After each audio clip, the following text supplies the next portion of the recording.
on est à l'entrée du second combattant du Kunlam Boxing. Kunlam Boxing, alors je pense qu'il vient de la boxe cambodgienne, du Kun Khmer. Boxe que j'affectionne tout particulièrement parce que j'ai commencé par le Kun Khmer et j'ai boxé au Cambodge et aussi des combattants cambodgiens. Donc c'est pour ça que j'affectionne beaucoup cette discipline aussi. Donc il vient du Kunlam Boxing.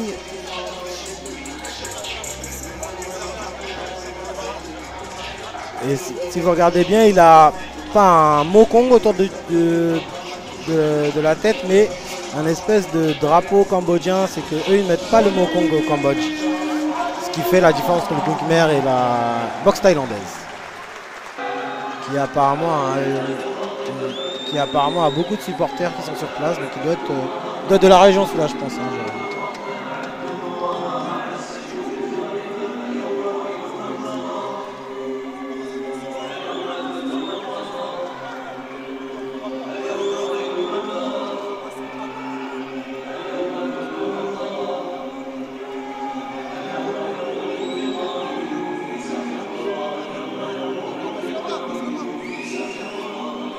Donc là vous voyez le deuxième combattant qui rentre lui avec un mokong. Et bon bah, le drapeau de son pays d'origine, je pense qu'il affectionne. Drapeau du Maroc. Donc voilà. Petite pensée aussi pour la Coupe d'Afrique, hein, du coup, qui a commencé aujourd'hui.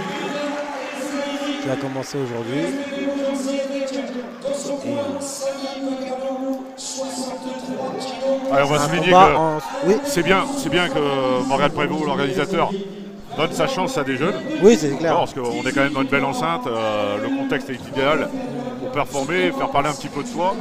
Donc c'est plutôt sympathique. C'est vrai que ça change des championnats et des Coupes de France et ces différentes compétitions qui sont organisées par les fédérations. Et pouvoir s'exprimer devant un public, plus un public aussi de novices et de compétiteurs. Il y a des combats pro aussi derrière qui vous attendent. Alors Orléans, il y a pas mal de boxeurs qui sont passés par ici. J'ai souvenir d'un poids lourd qui s'appelle Noël Cadet. Oui. Qui avait fait les 15 satellites. Si ma mémoire est bonne. Oui, je connais je connais de nom ce combattant. Il s'entraînait avec un certain Bingo.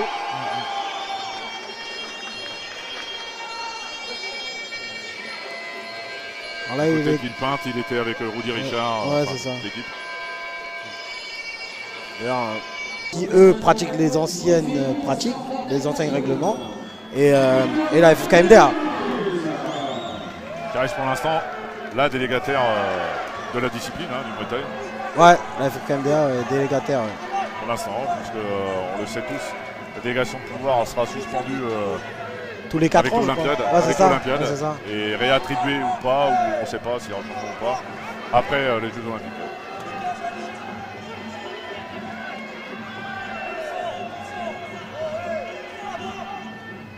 On voit que le coin rouge il a vraiment un style mouais. Hein.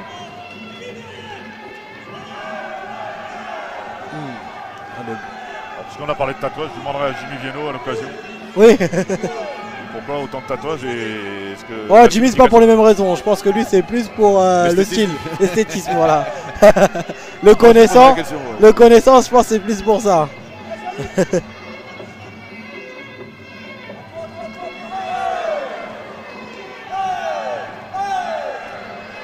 Oui, donc, voilà, donc là vous avez pu le voir, on a droit au saisi au balayage en Muay Thai.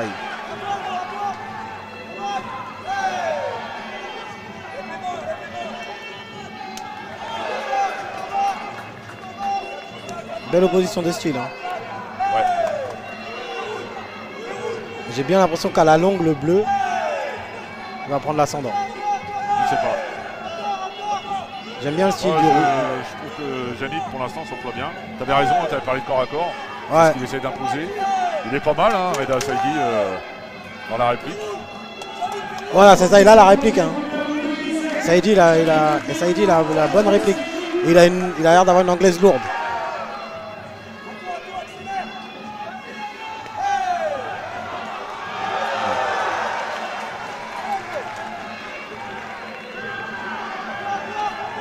Ouais.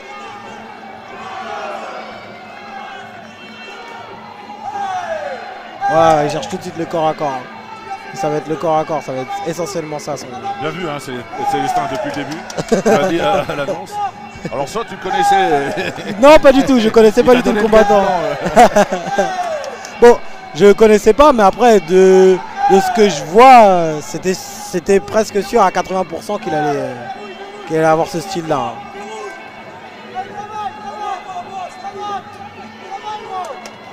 Et Saïdi, il a une bonne saisie hein, au niveau du corps à corps. Hein. Donc même si il a l'air moins bon au corps à corps de base, ça se voit pas.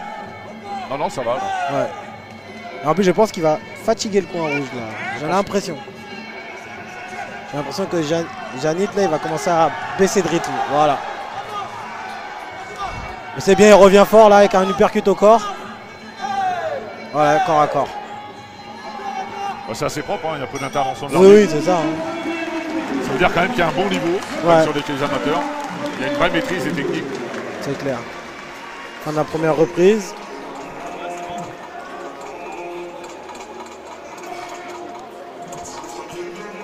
On a le résultat de la première reprise qui nous a été donné par Maureen. Ok. Donc on a de la chance, hein, la Maureen Atef, une grande championne. Très grande championne. Et qui nous offre les statistiques sur le combat précédent. Ah non, sur le round à l'instant.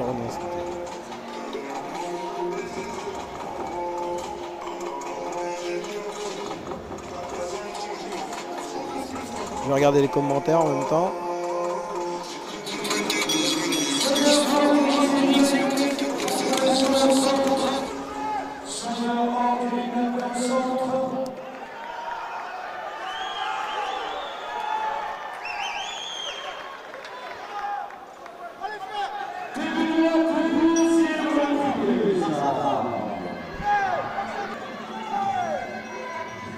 C'est reparti hein, dans cette deuxième reprise.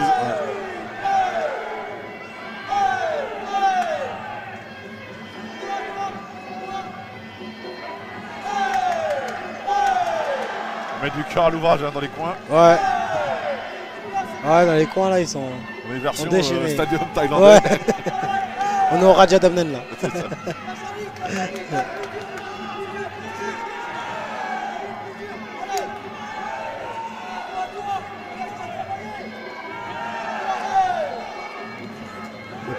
Je pense que Janit il devrait un peu plus travailler les jambes et la distance.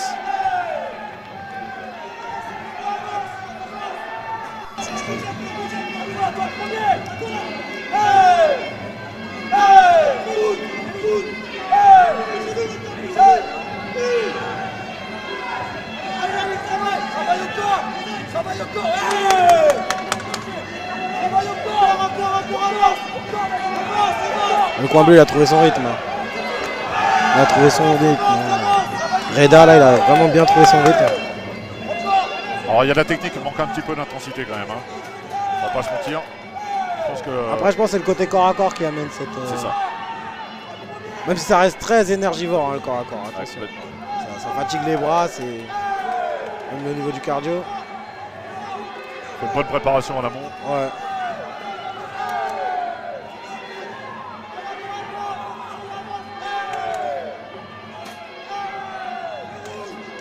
Ouh, un beau back fist.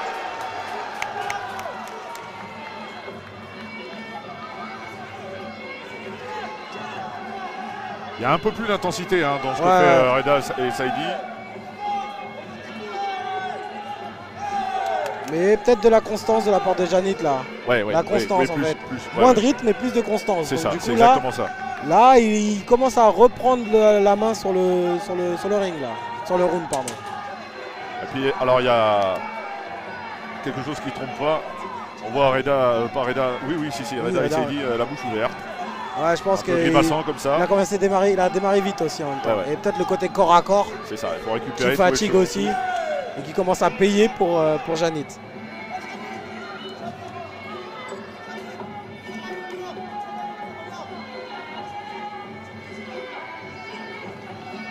Tout va jouer sur la dernière reprise, je pense. Ah, quoique, un petit réveil de...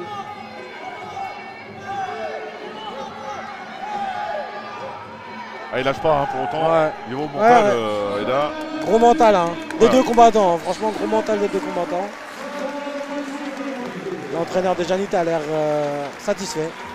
Il a l'air satisfait.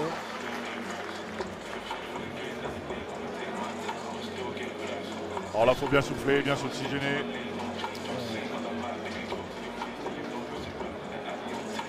On n'a qu'une minute pour récupérer et une minute ça passe assez vite. Ça passe assez vite.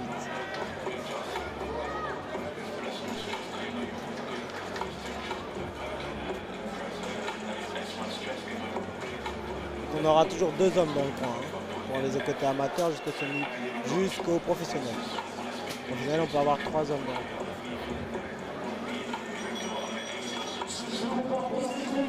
C'est parti pour cette 3e et dernière reprise.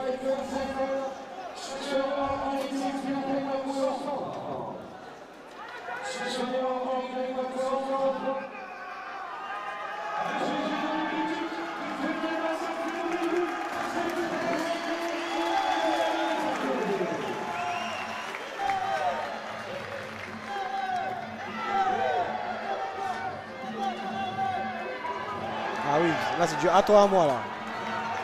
À tous jouent sur cette reprise là, les deux combattants le savent. Hein. Ils le savent.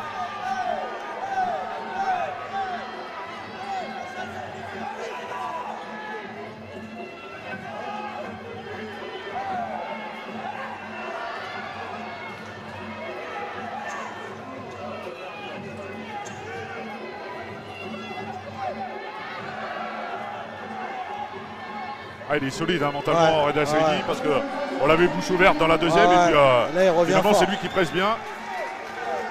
Je pense que là il a trouvé son second souffle. Ouais, c'est ça. Et il est bien parti pour. Il fait les choses comme il faut hein, pour l'instant, il s'y prend dans le bon sens. Coup de coude là. Low kick, il s'arrête pas.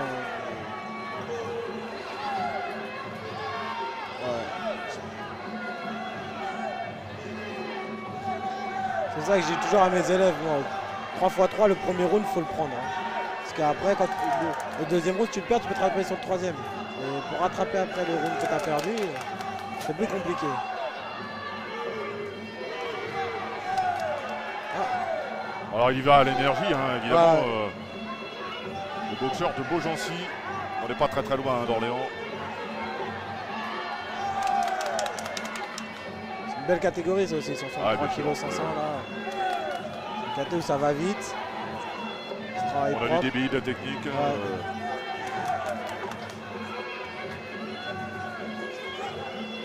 Attention, coudière bleu, coudière gauche.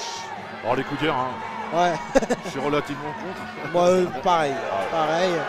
Je pensais que la légalisation. Le nombre de combats de Muay Thai gâchés par les coudières. Et je pensais qu'avec la légalisation du MMA, en sachant qu'il y avait le grand endpoint dans le MMA, on allait pouvoir bénéficier aussi de notre accord pour les coudières. Mais je pense que c'est plus un accord avec l'IFMA, tout ça. Alors moi je pense que c'est juste statutaire. Voilà, c'est ça. Parce que le MMA, il y a des professionnels, il n'y en a pas à la FFKDR ou dans les autres disciplines pieds-points. Les autres fédérations, promotionnel. Voilà, promotionnel. Il n'y a pas de professionnel. Donc à partir de là...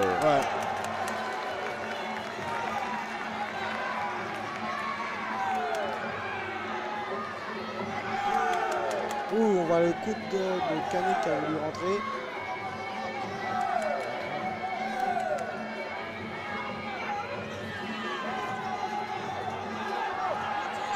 Il finit bien son combat. Reda Saidi.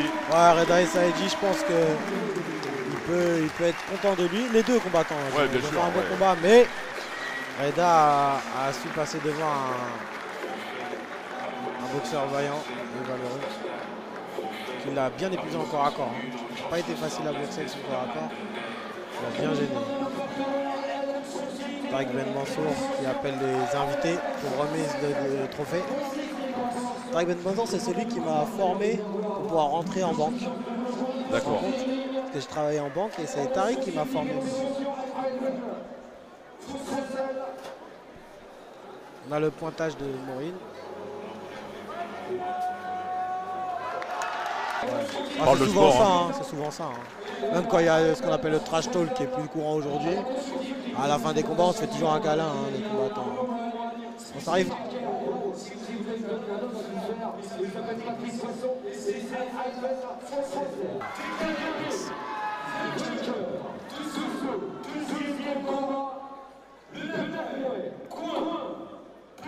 Ok. Ouais, c'est logique. Ah ouais. Complètement logique. Logique. Victoire logique, mais belle prestation aussi de Kanit.